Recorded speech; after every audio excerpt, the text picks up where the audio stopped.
I'm the Global Runner and I'm trying to run 72 minutes in the half marathon aged 50. Those of you who've been following along will know that I went down to Houston 10 days ago and tried to run the half marathon there, got sick before the event and ended up pulling out at mile 2. Okay. There's no point insisting on that. Which is never ideal. 10 days have gone by since the Houston half marathon and I have not run a step. Every time I tried to go outside, my lungs were really hurting and I got a pretty bad flu actually. So I finally went and saw the doctor a couple of days ago and she gave me some antibiotics and I feel a lot better after those. I've been taking them for a couple of days. And so hopefully I'm going to be able to get out for a bit of a jog tomorrow. So part of me thinks that Mesa is going to be a complete write-off. We've got 10 days before Mesa comes. However, here are the positives that I'm going to be taking from this. Number one, having had these antibiotics, I'm definitely going to be recovered from this illness well in advance of the race. The antibiotics last until next Tuesday, and so I won't be taking antibiotics during the race either. So I've got 5 days to get over the effect of the antibiotics before I actually race. The other thing that I've wanted to do for a while is test the efficacy of pool running.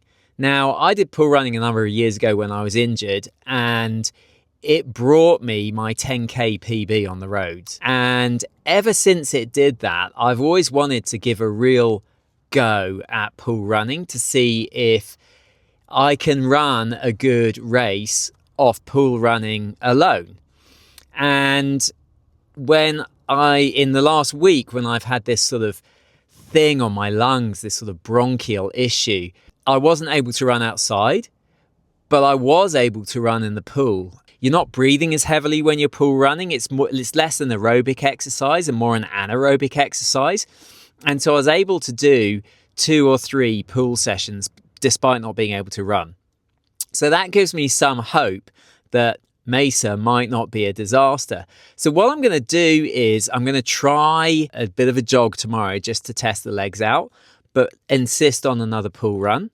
And then over the weekend, I'm going to do a couple of sessions just to get the legs moving again, but also keep pool running. And the idea is that by the time I get to Mesa, I'll have done 10 days or 2 weeks of pool running. Not every day by any stretch of the imagination, but I'll have probably got 7 or 8 pool runs in by the time the race comes around.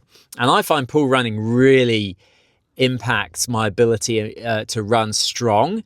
And I find that I have much stronger legs with pool running. And it's the same with yoga. You're like, if only I did this every day or 3 times a week, I'd be a much better runner, but you never do it.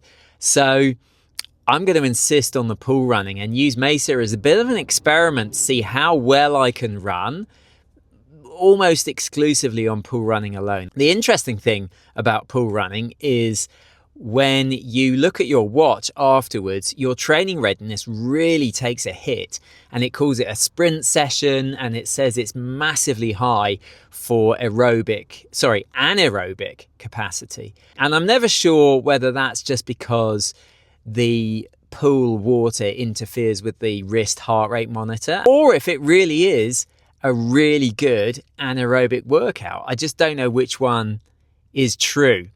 So I'm going to try it. I'm going to see what it's like to run a half marathon race, having done a decent training block and then had 3 weeks off with minimal running and nothing but really pool running. So that's the plan. Let's put pool running to the test and see what we come up with. So thanks for watching. I'm going to be heading out in just under a week's time, and let's see what we can get done in terms of a few sharpening sessions and a bit of pool running in the next 7 to 10 days. Let's see if it works.